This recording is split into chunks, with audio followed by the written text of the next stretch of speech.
Hello family, welcome back to your channel women diary and this is सीमा।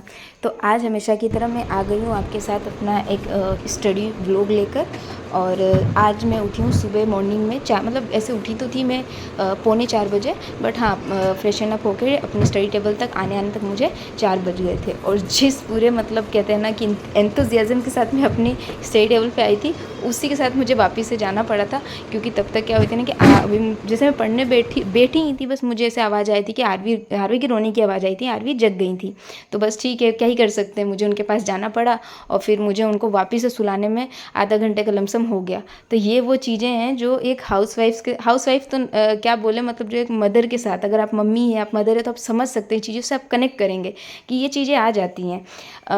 एक मतलब एक तो आप हाउसवाइफ है और साथ में आप मदर हैं, तो इसके साथ ना इतनी ज़्यादा अनकाउंटेबल चीज़ें हैं ना, मतलब जिसको हम काउंट नहीं कर सकते, रिस्पॉन्सिबिलिटीज़ आ जाती है हमारे ऊपर।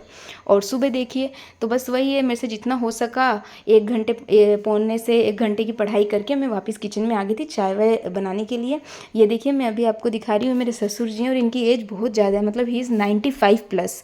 तो इसीलिए ये अपनी सारी चीज़ें बहुत ही रूटीन में रखते हैं और इनकी वजह से हमें भी रूटीन में रहना पड़ता है। तो 5:30 बजे तक मतलब ठीक है, उससे 10-15 मिनट ऊपर हो जाए तो चलता है, इन्हें चाहिए रहती है चाय। तो बस ठीक है, इसी वजह से हम अपनी चीज़ों को रूटीन में रखते हैं। और अभी देख सकते हैं आपकी अपनी मॉर्निंग की कुछ 1 घंटे की पढ़ाई करने के बाद और चाय वाय पीने के बाद मैं आ गई थी किचन में ब्रेकफास्ट रेडी करने। ब्रेकफास्ट वगैरह रेडी करने के बाद मुझे जो भी थोड़ा बहुत टाइम मिला था, उसमें मैंने पहले आरवी को फीड करवाया। फिर आरवी और मैं यहाँ पे हम दोनों ही नहा चुके थे और यहाँ देखिए मैं इन्हें सुलाने की कोशिश कर रही थी। और इनको सुलाने में ही कम से कम, मतलब कभी कभी तो क्या होता है ना, हम बच्चों की जो नींद है उसको कंट्रोल नहीं कर सकते। कभी कभी क्या होता है कि बस ये गोद में लेती ही सो जाती हैं और कभी कभी मतलब बहुत आधे से 1 घंटा लगा देती हैं।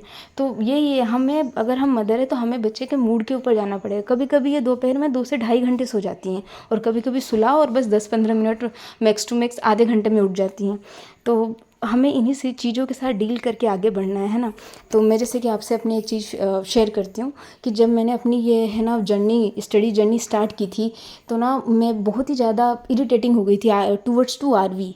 क्योंकि ना मैं चीज़ों को डील नहीं कर पा रही थी, मैं कोप अप नहीं कर पा रही थी कि भाई आरवी में सारे काम को निपटा कर पढ़ने बैठती थी और उस टाइम में आरवी जग जाती थी और आरवी पढ़ने नहीं देती थी। और अगर आप एक मदर है ना, तो आप बहुत ही अच्छे से कनेक्ट करेंगी कि ज़्यादातर बच्चे क्या होते हैं ना कि जब हमारा काम का टाइम होता है तब तो वो आराम से सो जाते हैं, और जब हमारा काम ख़त्म हो जाता है और हमारे लिए कुछ टाइम मिलता है, उसमें हम सोएं, रेस्ट करें या फिर पढ़ें कुछ भी, तो फिर हमारे बच्चे जग जाते हैं और फिर हम नहीं, मतलब वो टाइम हमारा रहता ही नहीं है।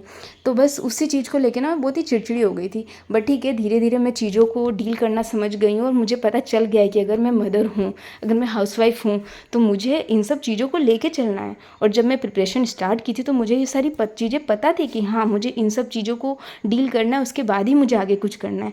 तो ठीक है, चीज़ों को संभालने में थोड़ा टाइम लगता है, तो आप भी अपना टाइम लीजिए, है ना। आप अपना टाइम लीजिए एंड अगर आप अपना समय लेंगे ना, तो वो फिक्स है कि आप कुछ अच्छा ही डिसाइड करेंगे, है ना। तो बस देखिए फ्रेंड्स, इसी तरीके से अपनी दोपहर की भी कुछ पढ़ाई करने के बाद मैं आ गई थी यहाँ पे। दोपहर में खैर आरवी सोई नहीं थी, वो अपनी बड़ी मम्मी के पास थी, तो मैंने पढ़ाई कर ली थी दोपहर में। और दोपहर में पढ़ाई करने के बाद मैं आ गई थी अभी लंच प्रिपेयर करने, और लंच प्रिपेयर करने के बाद सबको खाना वाना खिलाने के बाद मैं वापस से चली गई थी पढ़ने के लिए। क्योंकि वही है, एज अ हाउस वाइफ हमें अपनी रिस्पॉन्सिबिलिटीज़ के साथ साथ अपने ड्रीम्स पर भी तो फोकस करना है ना। ठीक है, मानते हैं कि मुश्किल है, बहुत टफ हो जाता है, बट वही है कि हमारा संघर्ष जितना ज़्यादा रहेगा ना, उतना ही हमें जो सफलता मिलने वाली है ना, वो उतनी ही ज़्यादा अच्छी होगी, वो उतनी ही ज़्यादा कहते हैं ना कि हमें सेटिस्फाइड करने वाली होगी। तो बस इन्हीं सब चीज़ों को सोच कर ना लगता है कि नहीं ठीक है ना, कोई बात नहीं। हम कैसे, अगर आज हमने कुछ एक दिन का ऐसा बना रखा है कि हमें पूरा करना है, अगर हम एक दिन का अपना पूरा रूटीन फॉलो कर लेते हैं, टारगेट्स कंप्लीट कर लेते हैं, तो हमें कितना अच्छा फील होता है। तो आप सोचिए कि जब हम अपने डेली मतलब जो हम मेहनत कर रहे हैं, इतने दिनों का रिजल्ट हमें एक दिन मिलेगा कि हम मतलब जो चाहते हैं वो हम अचीव कर लेंगे। तो फ्रेंड्स सोचो कि मतलब हमें कितना ही अच्छा लगेगा ना, और स्ट्रगल सब भूल जाते हैं। अगर है ना, अभी से मान के चलो, आप अज्यूम करिए कि अगर अभी से 10 साल पहले आपका कहीं हाथ फ्रैक्चर हुआ होगा, पैर फ्रैक्चर, या फिर आपको कुछ ऐसा कहते हैं ना कि चोट लगी होगी, आपको उस टाइम बहुत दर्द हुआ होगा, लेकिन क्या आज आपको वो पेन याद है? आज आपको कुछ नहीं है ना, अगर चोट लगा तो उस चोट की निशान भी नहीं रहती है फ्रेंड्स। तो बस उसी तरीके से हमें एक बार बस सफलता मिल जाए ना, तो ये जो टाइम है ना, ठीक है अभी हमें लग रहा है, उस टाइम हमें लगेगा नहीं किया था, ठीक है हो गया, उस टाइम हमें और वो जो पूरी दुनिया देखेगी ना, वो केवल हमारी सफलता देखेगी। तो बस इसी सब के साथ अपनी जो पढ़ाई है उसको कंटिन्यू करना है हमें। देखिए अभी कुछ शाम के 6 बज रहे थे और 5:30-6 हो रहे थे और मैं बहुत ज़्यादा एग्जॉस्ट हो गई थी, तो मैं चली गई थी थोड़ा सा बाहर नेचर को देखने के लिए। और क्योंकि मैं बहू हूँ तो मैं ना बाहर जा सकती हूँ और ना मैं छत पे जा सकती हूँ, तो बस ऐसे ही दरवाजे पे खड़े रहकर ये थोड़ा सा शूट कर दिया कि आप लोग भी देख ले। अभी बहुत ही अच्छा, बहुत ही अच्छी इवनिंग हो रही थी।